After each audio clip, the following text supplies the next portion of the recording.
Bonjour à tous, nous sommes aujourd'hui le vendredi 11 février déjà et le jour de la Saint-Valentin se rapproche à grands pas. J'espère que tous vos cadeaux sont prêts.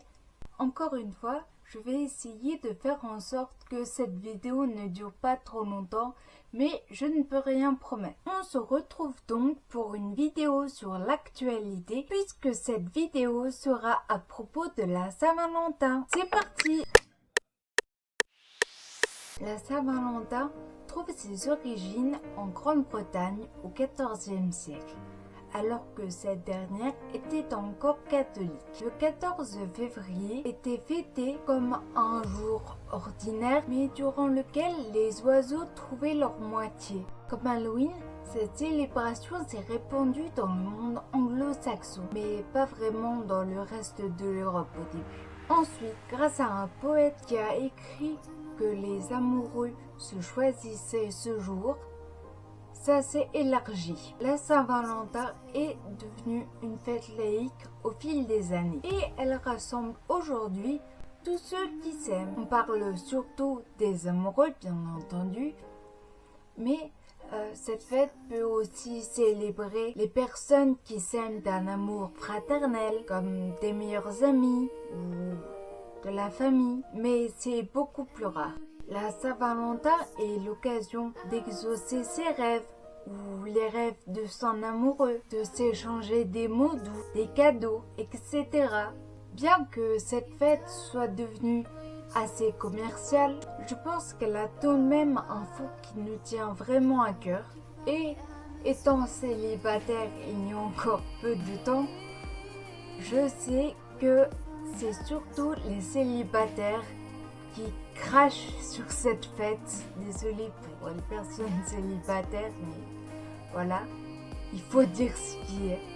Maintenant, je suis en couple et ça se passe très bien. Nous pouvons à présent passer sur la deuxième partie qui sera plus courte que la première, dans laquelle je vais vous proposer des cadeaux à offrir pour une prochaine Saint-Valentin. Enfin, je vais essayer de vous donner des conseils plutôt. Je pense que pour les garçons comme pour les filles, un cadeau qui est assez personnalisé fera toujours plaisir, comme par exemple des coussins avec des inscriptions spéciales dessus, ou un calendrier ou tout autre objet personnalisé avec des photos de vous deux dessus. Il existe aussi des offres M&M's qui vous permettent de vous-même personnaliser vos M&M's. Vous pouvez donc écrire le prénom de votre bien-aimé ou je t'aime avec une photo d'eau. Bien sûr, pour les filles, il y a toujours le bouquet de roses qui fait aussi son effet, plus ou moins. Mais je pense que des cadeaux qui sortent un peu de l'ordinaire font toujours plaisir. C'est d'ailleurs ce que j'essaye un peu de faire tout le temps. Après, vous pouvez toujours offrir des cadeaux plus banals, par exemple une pop ou un objet que votre amoureux a toujours voulu avoir, mais je pense que ces objets sont plus à offrir lors d'un anniversaire. Ça ne fait pas vraiment assez couple pour moi. Vous pouvez également lui offrir un séjour ou une Wonderbox. J'avoue que je n'aurais pas été contre un séjour à Disney pour la Saint-Valentin. Ou une nuit insolite dans une cabane en bois par exemple. Enfin, quelque chose qui change de l'ordinaire. Voilà pour moi.